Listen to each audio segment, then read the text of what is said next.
ഇന്ന് നമ്മളൊരു ചെറിയൊരു ടോപ്പിക് എടുക്കുന്നത് healing and repair. Healing process ആണ് എന്ത് ചെയ്യുന്നത് എടുക്കുന്നത്. അത് സാധാരണ ചിലപ്പോൾ 5 മാർക്കിനൊക്കെ എന്ത് ചെയ്യാറുണ്ട്, ചോദിക്കാറുണ്ട്. ഇതിന് ബ്രീഫായിട്ടുള്ള സംഗതി ഞാൻ പറയുന്നത്, എക്സ്പ്ലെയിൻ ചെയ്യാനല്ല, ബ്രീഫായിട്ട് ഇതിന്റെ നോട്ടിൽ വായിച്ചാൽ ബാക്കി എന്ത് ചെയ്യും മനസ്സിലാവും. ബ്രീഫായിട്ട് പറയാണ്. എന്താ നമുക്കറിയാം, ഇഞ്ചുറി ടു ടിഷ്യൂസ് ഒരു സെൽസ് എന്ത് ചെയ്യും, ഇഞ്ചുറി എന്ത് ചെയ്യും, സെൽ ഡെത്ത് അല്ലെങ്കിൽ നെക്രോസ് ഒക്കെ പ്രൊഡ്യൂസ് ചെയ്യും. എന്താ അപ്പോൾ ഹീലിംഗ് എന്ന് പറഞ്ഞാൽ? Healing is the body response to injury in attempt to restore normal structure and function. ഈ ഹീലിംഗ് പ്രോസസ്സിൽ മെയിൻ 2 പ്രോസസ്സാണ്, റീജനറേഷൻ ആൻഡ് റിപ്പയർ. റീജനറേഷൻ എന്ന് പറഞ്ഞാൽ ഇവിടെ when healing takes place by proliferation of parenchymal cells, അതാണ് റീജനറേഷൻ. റിപ്പയർ എന്ന് പറഞ്ഞാൽ when healing takes place by proliferation of connective tissues ഒക്കെയാണ് റിപ്പയർ. 2 പ്രോസസ് എന്ത് ചെയ്യുക, ഒരേ സമയത്താണ് എന്ത് ചെയ്യുക, നടക്കുക. ഫസ്റ്റ് റീജനറേഷന്റെ 2-3 കാര്യങ്ങൾ പറയാണ്.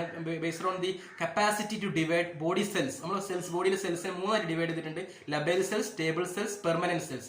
ലബേൽ സെൽസ് എന്ന് പറഞ്ഞാൽ ആ ടൈപ്പ് സെൽസ് നമ്മളെ ലൈഫിൽ കണ്ടിന്യൂസ് ആയിട്ട് ത്രൂ ഔട്ട് ലൈഫിൽ എന്ത് ചെയ്യും, മൾട്ടിപ്ലൈ ചെയ്തുകൊണ്ടിരിക്കും. എക്സാമ്പിൾ പറയുകയാണെങ്കിൽ നമുക്കറിയാം, എപ്പിത്തീലിയൽ സെൽസ് ഓഫ് സ്കിന്നിൽ എപ്പിഡെർമിസിൽ എന്ത് ചെയ്യും, അതുപോലെ തന്നെ respiratory tract, eliminatory tract, epithelial cells. അതുപോലെ തന്നെ സ്റ്റേബിൾ സെൽസ് എന്ന് പറഞ്ഞാൽ എന്താണ്, these cells decrease or lost their ability to divide or proliferate after adolescence. അതായത് അഡൽട്ട് ആയി കഴിഞ്ഞാൽ എന്ത് ചെയ്യും, അത് ഒന്നുകിൽ ഡിക്രീസ് അല്ലെങ്കിൽ ലോസ്റ്റ് ആവും. But retain the capacity divide in response to any stimulus. Example പറയുകയാണെന്നുണ്ടെങ്കിൽ parenchymal cells of organs like liver, kidney, pancreas etcetera നോട്ടിൽ ബാക്കിയുണ്ട്. അതുപോലെ തന്നെ പെർമനന്റ് സെൽസ് ബർത്തിന് ശേഷം ആ സെൽസ് എന്ത് ചെയ്യില്ല, ഡിവൈഡ് ചെയ്യില്ല. നമുക്കറിയാം ന്യൂറോൺസ്, അതുപോലെ തന്നെ സ്കെലിറ്റൽ മസിൽസിന്റെ സെൽസും കാർഡിയക് മസിലും ഒക്കെയാണ് ഇത് വരിക. അടുത്ത് റിപ്പയർ ആണ്. ഞാൻ പെട്ടെന്ന് പറഞ്ഞു പോവാണ്. റിപ്പയർ ആണ്. Repair is the replacement of injured tissue by fibrous tissue. 2 process ആണ് റിപ്പയറിനുള്ളത്. ഒന്ന് granulation tissue formation and contraction of bones. Granulation tissue formation, contraction of bones. Granulation tissue formation ആണ് ഫസ്റ്റ് പറയുന്നത്. ഗ്രാനുലേഷൻ ടിഷ്യൂ എന്ന് പറഞ്ഞാൽ അവിടെ main ആയിട്ട് വരിക ന്യൂ ബ്ലഡ് വെസൽസ് ആണ്. നമ്മൾ ഇഞ്ചുറി പറ്റി കഴിഞ്ഞാൽ അവിടെ എന്ത് ചെയ്യണം, ന്യൂ ബ്ലഡ് വെസൽസ് ഉണ്ടാവണം. അത് എൻഡോത്തീലിയൽ സെൽസ് ഉണ്ടാവും. ഈ ന്യൂ ബ്ലഡ് വെസൽസ് സ്കിന്നിന് മുകളിൽ കുറച്ച് എന്ത് ചെയ്യും, ലിഫ്റ്റ് ചെയ്തിരിക്കും. അതിന് മുകളിൽ എന്ത് ചെയ്യും, ഫൈബ്രോബ്ലാസ്റ്റ്, കൊളാജനൊക്കെ വരും. അതാണ് ഗ്രാനുലേഷൻ ടിഷ്യൂ ഫോർമേഷൻ. ഈ ഗ്രാനുലേഷൻ ടിഷ്യൂ ഫോർമേഷന് 3 സ്റ്റെപ്പാണുള്ളത്. Phase of inflammation, phase of clearance, phase of ingrowth of granulation tissue.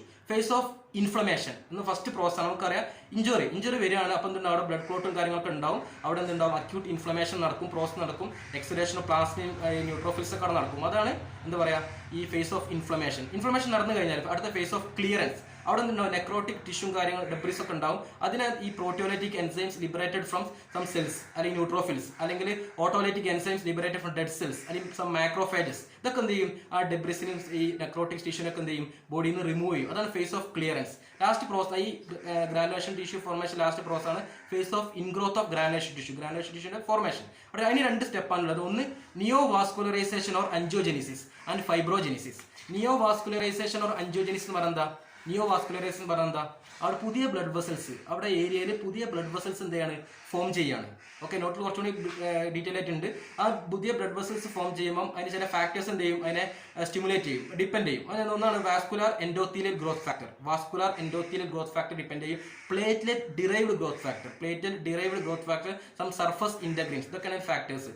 അടുത്തത് ഫൈബ്രോജെനിസ് ആണ്. അതായത് ബ്ലഡ് വെസൽസ് ഫോം ചെയ്തു, ഞാൻ ഏരിയയിൽ നിയോ വാസ്കുലറൈസേഷനോ അൻജിയോജെനിസിസ്, ന്യൂ ബ്ലഡ് വെസൽസ് ആണ് ഫോം ചെയ്തു. അടുത്തെന്താണ്, ഫൈബ്രോജെനിസ് ആണ്. എന്താ ഫൈബ്രോജെനിസ്?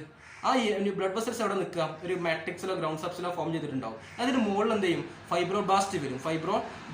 അവിടെ ഫൈബ്രോബ്ലാസ്റ്റ് എന്ത് ചെയ്യും, ഫൈബ്രോസൈറ്റ്സ് എന്ന് വരും, അല്ലെങ്കിൽ മൈറ്റോട്ടിക് ഡിവിഷൻ ഓഫ് ഫൈബ്രോബ്ലാസ്റ്റ് എന്ന് വരും. കുറച്ച് അത് ഫൈബ്രോബ്ലാസ്റ്റ് ഫോം ചെയ്തു, കുറച്ച് കഴിഞ്ഞാൽ എന്ത് ചെയ്യും, കൊളാജൻ ഫൈബ്രിൽസ് വരും. ഇത് മെച്ചുവർ ആണനുസരിച്ച് കൂടുതൽ കൊളാജൻ ഫൈബേഴ്സ് വരും, ഈ ഫൈബ്രോബ്ലാസ്റ്റിന്റെ ലെവൽ എന്ത് ചെയ്യും, കുറഞ്ഞു വരും. അപ്പം this results in formation of inactive looking scar known as cicatrisation. നമുക്കറിയാം, ഒരു ഇഞ്ച് മുറി പറ്റി കഴിഞ്ഞാൽ അവിടെ എന്ത് ചെയ്യും, ഒരു സ്കാർ വരുമല്ലോ, ആ മുറിനെ കവർ ചെയ്തുകൊണ്ട് സാധനം. അതാണ് first process, fibrogenesis and granulation tissue formation. ഇനി അടുത്ത കൺട്രാക്ഷൻ ഓഫ് വൂൺസ് ആണ്. ഈ സാധനം എന്ത് ചെയ്യും, പിന്നെ കൺട്രാക്ട് ചെയ്യാൻ തുടങ്ങും അല്ലേ. നമുക്കറിയാം, ഒരു 2 to 3 days കഴിഞ്ഞാൽ എന്ത് ചെയ്യും, സ്റ്റാർട്ട് ചെയ്യും. ഒരു ആഴ്ചനുള്ളിലോ 2 ആഴ്ചനുള്ളിൽ എന്ത് ചെയ്യും, ആ സാധനം അവിടെ പോരും ചെയ്യും. നമുക്കറിയാലോ, ആ മുറിന്റെ സ്കാർ എന്ത് ചെയ്യും, പോരും. ഈ പ്രോസസ്സിന് നോട്ടിൽ എന്തുണ്ട്, എങ്ങനെയാണ് ഈ കൺട്രാക്ഷൻ കൊണ്ട് നടക്കുക എന്നുള്ളത് 2-3 പ്രോസസ് ഉണ്ട്. അവിടെ എന്ത് നടക്കും, dehydration as a result of removal of fluid by drying of bone, contraction of collagen, ഇതൊക്കെ അവിടെ നടക്കുന്ന പ്രോസസ് ആണ്. ഇത്രയാണ് എന്തുള്ളത്, റിപ്പയർ ആൻഡ് റീജനറേഷൻ റിപ്പയറിന്റെ കേസിൽ പഠിക്കാനുള്ളത്. ഇനി അടുത്തത് ഫാക്ടേഴ്സ് അഫക്റ്റിംഗ് വൂണ്ട് ഹീലിംഗ് ആണ്. അത് അടുത്ത വീഡിയോയിൽ എന്ത് ചെയ്യുക, ജസ്റ്റ് ബ്രീഫായിട്ട് പറയാം.